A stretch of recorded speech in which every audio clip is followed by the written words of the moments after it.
500 টাকার তেল কয়দিনের জন্য বলেন, এখন বলেন কতদিন? 5 দিন। আপনি আবার তেল নিতে আসছেন কেন? আপনাকে সকালে আমি নিজে দেখছি।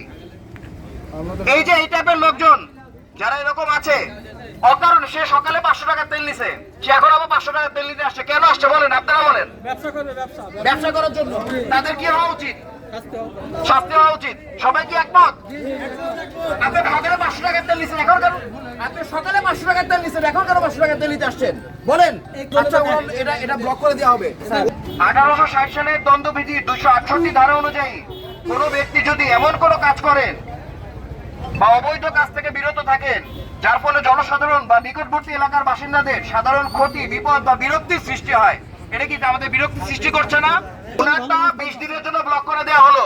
20 দিন উনি কোনো তেল পাবেন না। সবাই খুশি? সবাই খুশি? উনি 20 দিন তেল পাবে না। 20 দিন, ঠিক আছে? ওকে। নাম্বার প্লেট নাই স্যার, নাম্বার প্লেট নাই।